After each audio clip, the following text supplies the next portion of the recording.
تک سونا پڑے گا خاک کے سائے تلے، حشر تک سونا پڑے گا خاک کے سائے تلے، حشر تک سونا پڑے گا خاک کے سائے تلے۔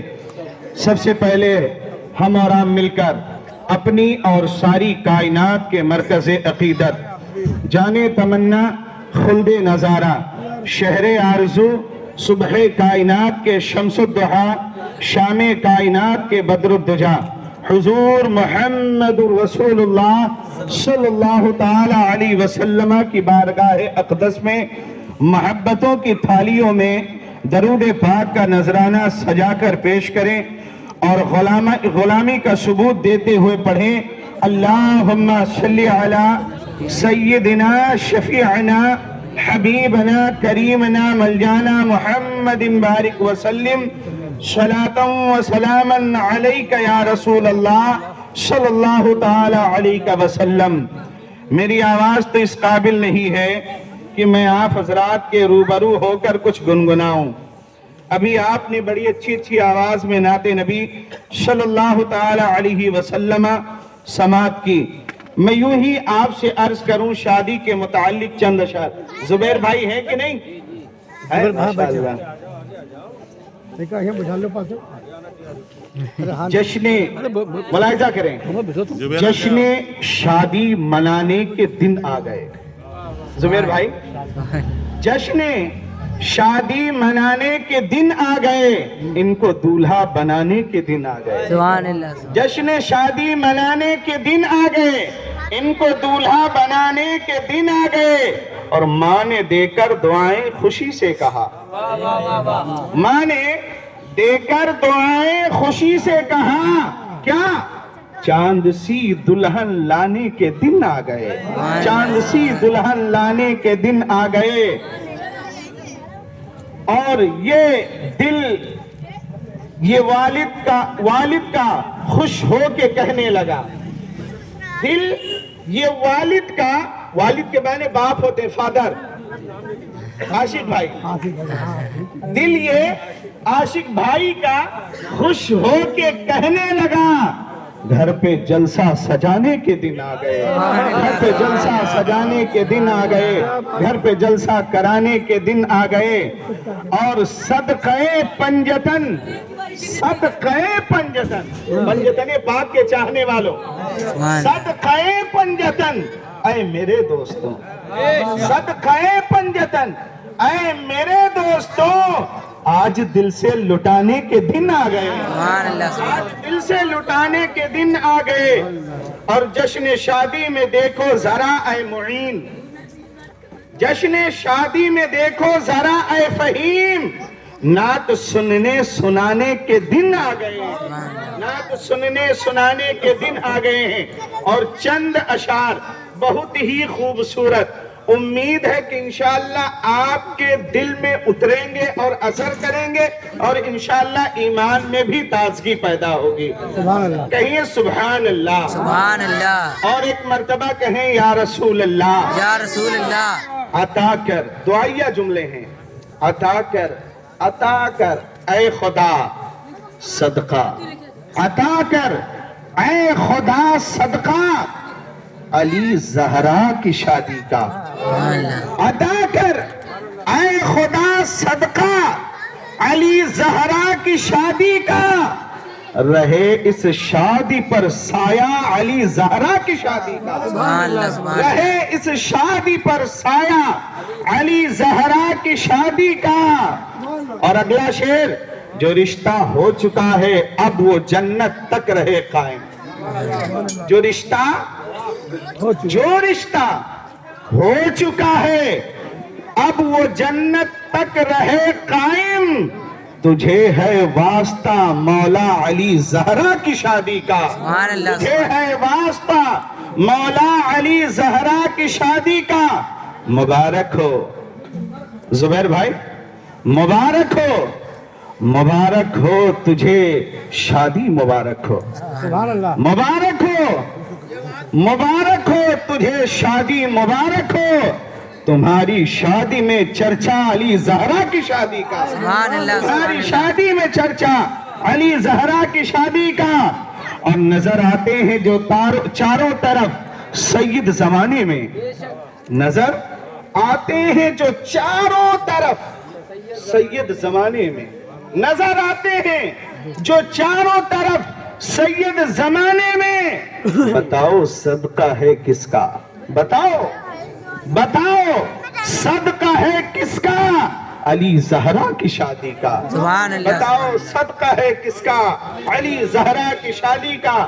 اور آخری بند دعائیں دے رہی ہیں حوریں جنت سے، اے صدیقی، دعائیں دے رہی ہیں حوریں جنت سے، اے صدیقی، کیا جب تذکرہ مولا علی زہرا کی شادی کا، کیا جب تذکرہ مولا علی زہرا کی شادی کا، کیا جب تذکرہ جو ہے مولا علی زہرا کی شادی کا۔ عزیزان ملت اسلامیہ، خطبہ مسنونہ کے بعد میں نے سورہ نساء کی پہلی آیت مبارکہ کا ایک ٹکڑا تلاوت کرنے کا شرف حاصل کیا ہے اور حدیث مبارکہ تلاوت کی ہے۔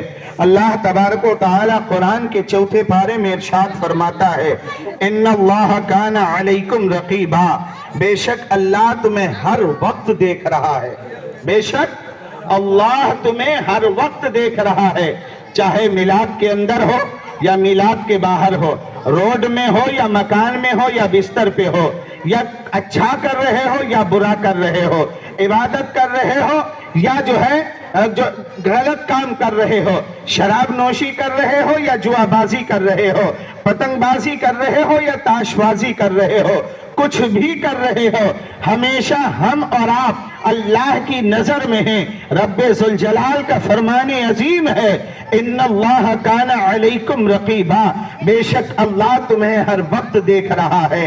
اور حدیث مبارکہ جو میں نے تلاوت کی ہے، اللہ کے پیارے محبوب صلی اللہ تعالی علیہ وسلم فرماتے ہیں، النکاح من سنتی فمن رغب عن سنتی فلیس منی، وقال النبی صلی اللہ تعالی علیہ وسلم، پیارے آقا ارشاد فرماتے ہیں یہ نکاح ہم کرنا میری سنت ہے، فمن رغب عن سنتی، جس نے اس سے انکار کیا، جو مکر گیا، جس نے انکار کیا، فلیس منی، وقال النبی صلی اللہ تعالی علیہ وسلم، پیارے آقا ارشاد فرماتے پھر وہ مجھ سے نہیں ہے، اور جو رسول اللہ سے نہ ہو اس کا ٹھکانہ جہنم ہوا کرتا ہے، اس کا ٹھکانہ جہنم کا وہ نوالا ہوا کرتا ہے۔ میرے بھائیوں، شادی کرنا سنت بھی ہے، شادی کرنا ایک طریقے سے فرض بھی ہے، اور شادی کرنا حرام بھی ہے۔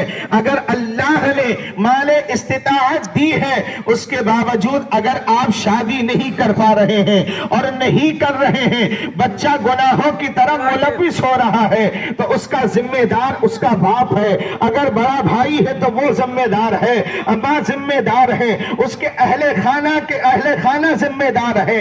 اس لیے میرے آقا نے ارشاد فرمایا ہے، جب تمہاری اولاد نکاح کے ایام میں پہنچ جائے، جب نکاح کی جو ہے جوانی کی دہلیز پر پہنچ جائے، جب تمہیں اندیشہ ہونے لگے کہ ہماری اولاد اب گناہوں کی طرف مائل ہو جائے گی، اب وہ دوسرا راستہ اختیار کر لے گی، تو تمہارے اوپر فرض ہے، لازم و ضروری ہے کہ اپنی اولاد کا نکاح کرو۔ ہاں، نکاح ان کے لیے ناجائز ہے جو استطاعت نہیں رکھتے ہیں، اپنی بیوی کو کھلانے کی طاقت نہیں رکھتے ہیں، اپنے بچوں کی پرورش کرنے کی طاقت نہیں رکھتے ہیں، لیکن رب ذوالجلال کا فرمان عظیم ہے، اے میرے بندو، میں رزاق ہوں، رزاق، رزق دینے والی ذات خدا کی ہے۔ مولا مشکل کشا فرماتے ہیں، اے میرے بھائیوں، تم ہمیشہ رب کی ذات پر بھروسہ کرو، اللہ رزاق ہے، وہ رزق دینے والا ہے، جان بھی وہی نکالنے والا ہے، رزق بھی وہی دینے والا ہے۔ دنیا کی کوئی طاقت تمہارے سامنے آ جائے مگر کبھی خوف و خشیت نہ لانا، کبھی ڈر نہ پیدا کرنا، کبھی گھبرانا نہیں۔ جو گھبرا جاتا ہے وہ ڈر جاتا ہے، جو گھبرا جاتا ہے وہ ایمان سے خالی ہو جاتا ہے، اور جو ڈٹ کے مقابلہ کرتا ہے اللہ اللہ کی رحمت کا سہارا ملا کرتا ہے، اللہ کی رحمتوں کی بارشیں ہوا کرتی ہے۔ اے میرے بھائیو، اگر کوئی پریشانی گھیر لے تو پریشان نہ ہونا، اگر کوئی مصیبت گھیر لے تو پریشان نہ ہونا، اپنے مولا کا شکر ادا کرنا، اپنے پروردگار کا شکر ادا کرنا۔ جو رب مصیبت دینا جانتا ہے وہ رب مصیبت کو ٹالنا بھی جانتا ہے، جو رب مصیبت ڈال سکتا ہے وہ رب مصیبت ہٹا بھی سکتا ہے۔ اے میرے بھائیوں سنو، یہ نکاح جسے لوگ معمولی سمجھتے ہیں، نکاح کو آج ہم نے بہت بھاری کر دیا ہے۔ میرے آقا فرماتے ہیں نکاح کو آسان کرو، نکاح کو مشکل نہ بناؤ۔ نکاح کو مشکل کرو گے تمہارا بھائی تڑپے گا، تمہارے بھائی کی بیٹیاں رات میں کروٹیں بدل بدل کر روئیں گی، تمہاری بھائی کی بیٹیاں رات میں آنسو بہائیں گی، اپنے بستروں کو گیلا کریں گی۔ اس لیے اے میرے بھائیوں، خدا کے محبوب کے امتی ہیں، خدا کے بندے ہیں، اس نبی کے امتی ہیں جس نبی نے فرمایا تھا اے میرے دو اے میرے جانثاروں سنو، مجھے خدا نے وہ طاقت عطا کی ہے، اگر احد پہاڑ سے کہہ دو تو وہ سونا بن کے پیچھے پیچھے چلے، لیکن جب فاطمہ کی شادی کرتے ہیں چند اشیاء جہیز میں دیتے ہیں اور جب رخصت کرتے ہیں یہ کہہ کے کہتے ہیں کرتے ہیں اے میری بیٹی فاطمہ، علی سے وہ نہ مانگنا جو علی کے پاس موجود نہ ہو۔ سبحان اللہ سبحان اللہ۔ اسے وہ نہ کہنا جو علی کے پاس موجود نہ ہو۔ آخر میرے آقا نے نکاح پر اتنا کیوں زور ڈالا ہے؟ کیا بات ہے، کیا بات ہے۔ میرے بھائیوں سنو، حدیث پاک ہے، حدیث مصطفیٰ ہے، نبی پاک صلی اللہ تعالی علیہ وسلم فرماتے ہیں یہ نکاح جسے تم معمولی سمجھتے ہو، یہ بچہ یہ حافظ آصف ہیں، اگر یہ نماز پڑھیں گے تو ان کو وہی ثواب ملے گا جو عام لوگوں کو ملتا ہے۔ سبحان اللہ۔ میری بات کو غور سے سنیے گا، چائے پی لیجئے پھر کریں گے، پڑھیں درود شریف۔ اللہم صلی علی سیدنا اپنا لا جائے، موسم بگڑ جاتے سر۔ السلام علیکم یا رسول اللہ۔ صلاۃ و سلام علیک یا رسول اللہ، علیک الصلاۃ والسلام۔ یہ حافظ آصف ہیں، یہ زبیر بھائی ہیں، ابھی تک ان کی شادی نہیں ہوئی، نکاح نہیں ہوا ہے، حالانکہ شادی کی تیاریاں چل رہی ہیں، مکمل ہو چکی ہیں، بس 2 دن کے بعد بندھن میں بندھنے والے ہیں، ان کی زندگی کا ہم سفر ملنے والا ہے، مگر جب یہ نماز پڑھنے جائیں گے وہی ثواب ملے گا جو عام کو ملتا ہے، یہ جب نماز پڑھیں گے وہی ثواب ملے گا جو نماز کے لیے متعین کیا گیا ہے، لیکن جب 8 تاریخ آئے گی ان کا نکاح پڑھایا جائے گا، ان سے ایجاب و قبول کیا جائے گا، تو حضرت معاذ بن جبل صحابی رسول ہیں فرماتے ہیں کہ آقا کریم صلی اللہ تعالی علیہ وسلم نے فرمایا ایک منکوحہ اور ایک غیر منکوحہ، منکوحہ وہ ہے جس کا نکاح ہو چکا ہے، جس میں اور بیوی والے شامل ہیں، غیر منکوحہ وہ ہے جن کا نکاح نہیں ہوا ہے۔ اللہ کے محبوب فرماتے ہیں اللہ نے ان کی عبادت میں بھی امتیاز رکھا ہے، ان کی عبادت میں فرق رکھا ہے۔ آخر یہ معاملہ کیا ہے؟ نکاح میں اتنی برکت کہ نماز میں فرق آ گیا ثواب میں۔ اللہ اکبر، یہ کیسا نکاح ہے جسے آج ہم نے مشکل بنا دیا ہے، آج بھاری بنا دیا ہے۔ آقا فرماتے ہیں ایک نکاح والا جب نماز پڑھتا ہے غیر نکاح کی نماز سے 70 گنا زیادہ ثواب اللہ تعالیٰ۔ سبحان اللہ سبحان اللہ۔ 70 مرتبے 70 مرتبے ثواب۔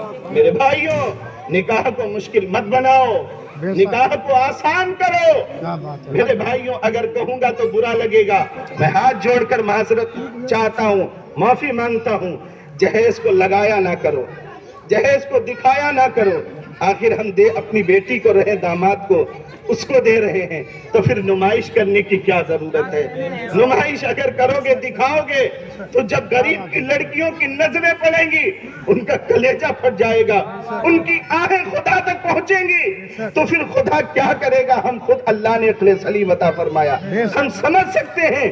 میرے بھائیوں، نمائش کے طور پر کوئی کام نہ کیا کرو، اگر کام کرنا ہے تو رب کی رضا کے لیے کیا کرو، رسول اللہ کو خوش کرنے کے لیے کیا کرو۔ یارو وہ رسول رسول اللہ جنہوں نے راتوں رات قیام اللیل فرمایا ہے، وہ رسول اللہ جب امت کی یاد آتی تھی اگر کھانے پہ بیٹھتے تھے کھانا ترک فرما دیتے تھے، وہ رسول اللہ جو جب لیٹنے کے لیے بستر پہ جایا کرتے تھے، بستر استراحت پر ہوا کرتے تھے، امت کی یاد ستاتی تھی، میرے آقا آرام کو ترک کر دیا کرتے تھے۔ ہم اور آپ اس نبی کے امتی ہیں، اس نبی کی امت پہ خدا نے ہمیں پیدا فرمایا ہے، تو کم سے کم مکمل ہم نقش قدم پر اگر نہیں چل سکتے ہیں تو تھوڑا تھوڑا کوشش کریں آقا کی زندگی کو اپنانے کا، اب صحابہ کی زندگی کو اپنانے کی، اپنے اولاد کو اچھی تربیت دیں، اپنے اولاد کو اچھا طریقہ بتائیں، اپنی اولاد کو اچھا سلیقہ بتائیں۔ اگر آج ہم اپنی اولاد کو، آج شکایتیں ملتی بیٹے کا نکاح ہو گیا، بہو آئی ایک دن میں، خدا جانے بیٹے کو کیا پڑھاتی، نہ بیٹا باپ کی سنتا ہے نہ ماں کی سنتا ہے۔ یہ کمی بیٹے کی نہیں ہے، کمی ہماری ہے، والدین کی کمی ہے۔ ہم نے کیونکہ اس کو نبی کا دین نہیں بتایا ہے، نبی کی شریعت نہیں بتائی ہے، نبی کا طریقہ نہیں بتایا ہے۔ آؤ میں چلتے چلتے آپ سے عرض کروں، ایک بوڑھا انسان جو رکشہ چلایا کرتا تھا، پیڈل والا رکشہ ہوا کرتا تھا، صبح سے لے کر شام تک چلاتا تھا، اتنا چلاتا تھا، ایک دن اتفاق سے کسی اچھے آدمی کا اس کے رکشے پر بیٹھنے کا موقع مل گیا۔ اس نے دیکھا اٹائچی ہے، بڑی پیاری ہے، خوبصورت ہے، اچھا لباس پہنے ہوئے ہے، کہا بیٹا کہاں جا رہے ہو؟ کہا فلاں جگہ پر میں نوکری کرتا ہوں، فلاں مقام پر میں فائز ہوں۔ اس کے دل کی کیفیت بدلنے لگی، کہا کاش خدا میرا بھی بیٹا اچھے مقام پر ہوتا تو مجھے رکشہ چلانے کی نوبت نہ آتی۔ ایک بیٹا باپ جو ہے، ایک باپ اپنے بیٹے کے لیے کیا نہیں کرتا ہے، اپنے پیٹ پر پتھر باندھ کر دوسروں کے یہاں مزدوری کرتا ہے۔ ایک باپ اپنی اولاد کی پرورش کے لیے دوسروں کے یہاں نوکری کرتا ہے۔ اے میرے بھائیو، جوانی کی دہلیز پر قدم رکھنے سے پہلے اپنے باپ کے بڑھاپے کو دیکھ لیا کرو، اپنے ماں کے چہرے کی جھریوں کو دیکھ لیا کرو۔ وہ ماں جو 9 مہینے تک ہمارے بوجھ کو اپنے پیٹ میں رکھے رہی، اس کے بعد اپنے خون جگر کو دودھ کی شکل میں اتار کر ہمارے حلق سے نیچے پہنچا کر ہم کو شکم شیر کر کے جوانی کی دہلیز پر پہنچا دی۔ وہ باپ جس نے ساری زندگی کما کر محل بنایا تھا، مکان بنایا تھا، بیٹے کی پرورش کی تھی کہ میرا بیٹا جوانی کے بڑھاپے کا سہارا بنے گا، مگر افسوس کہ جب بیٹا جوانی کی دہلیز پر پہنچتا ہے، جس دہلیز کو بنایا تھا رہنے کے لیے، جب بڑھاپا آیا ہے، لات کی ٹھوکروں سے نکالا جا رہا ہے، لات کی ٹھوکریں کھا کھا کر نکلتا ہے۔ اللہ اکبر! اب وہ بوڑھا انسان سوچنے لگا، دن کو نہ دن سمجھا، نہ رات کو رات سمجھا، المختصر یہ کہ وہ وقت آ گیا، اپنے بیٹے کو پڑھایا لکھایا، ایک اچھے مقام پر بٹھا دیا۔ اب بیٹا شہر میں شفٹ ہو گیا۔ بیٹے نے باپ سے کہا، بابا جان دیہات کا ماحول اچھا نہیں ہے، چلتے ہیں شہر میں رہتے ہیں۔ المختصر یہ کہ باپ چلا گیا۔ باپ دن بھر مزدوری کرتا تھا، رکشہ چلاتا تھا، اور دھوپ میں کام کرنے والوں کا رنگ کالا ہو جایا کرتا تھا۔ باپ ایک کالا کلوٹا انسان بن چکا تھا۔ جب باپ بیٹے کے ساتھ شہر میں رہنا شروع کر دیا، اللہ اکبر! ایک دن اتفاق سے اس کے گھر پہ مہمان آنے والے تھے۔ اس نے اپنے نوکر سے کہا، اے میرے نوکر، جب مہمان آ جائیں گے، صحن میں بیٹھ جائیں گے، ناشتے کی تھالی حاضر کر دینا۔ اللہ اکبر! جو امیر ہوتا ہے وہ اپنے لیول کے رشتہ دار بھی ڈھونڈتا ہے، اپنا دوست بھی بناتا ہے۔ غریب بیچارہ جائے تو کہاں جائے؟ طریق اپنا نہیں، طریق اپنا جو ہے عزیزان ملت اسلامیہ۔ اب جب اس کے گھر پہ مہمان آ گئے، نوکر اٹھا، ناشتے کی تھالی اٹھایا، باپ کی نظریں پڑی، کہا بیٹا کہاں چلا؟ کہا آپ کے بیٹے کے مہمان آئے ہیں، ناشتہ دینے کے لیے جا رہا ہوں۔ کہا بیٹا میزبان میں ہوں، میرے بیٹے کے مہمان ہیں تو میرے مہمان ہیں، فرض میرا بنتا ہے۔ باپ نے ناشتے کی تھالی اٹھائی، اور اٹھانے کے بعد باپ جو ہے بیٹے کے سامنے جب پہنچا، لوگوں کی جب نظر پڑی، کہا یہ کون ہے؟ اب وہ یہ سوچنے لگا، اگر میں اسے اپنا باپ بتاتا ہوں تو میری بے عزتی ہوگی، یہ کالا کلوٹا انسان ہے، اگر میں اسے اپنا باپ تسلیم کرتا ہوں تو میری بے عزتی ہوگی، میری انسلٹی ہوگی۔ اس لیے بغیر کچھ سوچے سمجھے اس نے کہا یہ میرا نوکر ہے۔ اور جب باپ کے کان میں آواز پہنچی، اسی کا بیٹا باپ کو نوکر بتا رہا ہے، غش کھا کے زمین پر گر گیا، تھالی ہاتھ سے چھوٹ کر گر گئی۔ جب کافی دیر کے بعد اسے ہوش آیا تو بیٹے باپ نے کہا، اے بیٹا تیرا کوئی قصور نہیں ہے، تیری کوئی غلطی نہیں ہے، تیری کوئی خطا نہیں ہے۔ اگر دین مصطفیٰ پڑھایا ہوتا، اگر نبی کی شریعت بتائی ہوتی، اگر طریقے مصطفیٰ بتایا ہوتا، اگر قرآن کی تعلیم دی ہوتی، تو آج تو یہ نہ کہتا یہ میرا نوکر ہے، بلکہ یہ کہتا یہ وہ میرا باپ ہے جس کو دیکھنے کے بعد اللہ حج مقبول کا ثواب عطا فرما دیتا ہے، سبحان اللہ جس کو دیکھنے کے بعد نعرے تکبیر، اللہ اکبر نعرے رسالت، یا رسول اللہ سرکار کی آمد۔ ساتھ جنت میں رہوں گا۔ اللہ اکبر، پیغمبر اسلام ہے، ہم سوچ بھی نہیں سکتے کہ ان سے گناہ ہوگا، کیونکہ وہ معصوم ہوتے ہیں۔ پیغمبر فرشتے معصوم ہوتے ہیں، جن سے کبھی کوئی گناہ ہی نہیں ہو سکتا۔ کہتے مولا میں کس کے ساتھ جنت میں رہوں گا، میرا حشر کس کے ساتھ ہوگا؟ حاطف غیبی سے آواز آئی ہے میرے پیغمبر، فلاں مقام پہ ایک بندہ رہتا ہے جو کاروبار گوشت کا کرتا ہے، اور اس کے ساتھ تمہارا حشر ہوگا۔ موسیٰ کلیم اللہ پہنچے، چل دیے اپنے ساتھی کی ملاقات کے لیے، اس کی ملاقات کو، اس کی زیارت کے لیے نکل پڑے۔ کئی دن کا سفر طے کرنے کے بعد جب موسیٰ کلیم اللہ اس مقام پر پہنچے جہاں پہ وہ رہتا تھا، جس کے بارے میں حاطف غیبی سے آواز آئی تھی، موسیٰ کلیم اللہ دکان کے باہر بیٹھ گئے، صبح سے لے کر شام تک دیکھتے رہے۔ وہ گوشت فروخت بکر قصاب گوشت کاٹ کر بیچتا رہا، کوئی عبادت نہ کی، کوئی ریاضت نہ کی، کوئی بندگی نہ کی، کوئی ذکر و اذکار نہ کیا، صبح سے لے کر شام تک گوشت فروخت کرتا رہا۔ موسیٰ کلیم اللہ نے دیکھا ماجرا کیا ہے، صبح سے لے کر کوئی عبادت نہ کی، اور رب نے فرمایا اے موسیٰ تمہارا حشر اس کے ساتھ ہوگا، اے پیغمبر وہ تمہارے ساتھ جنت میں رہے گا۔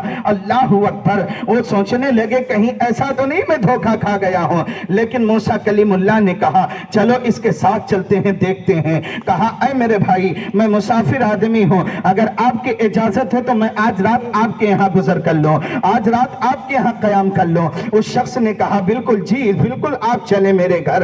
موسیٰ کلیم اللہ جب اس بکر قصاب کے گھر پہنچ گئے، پہنچنے کے بعد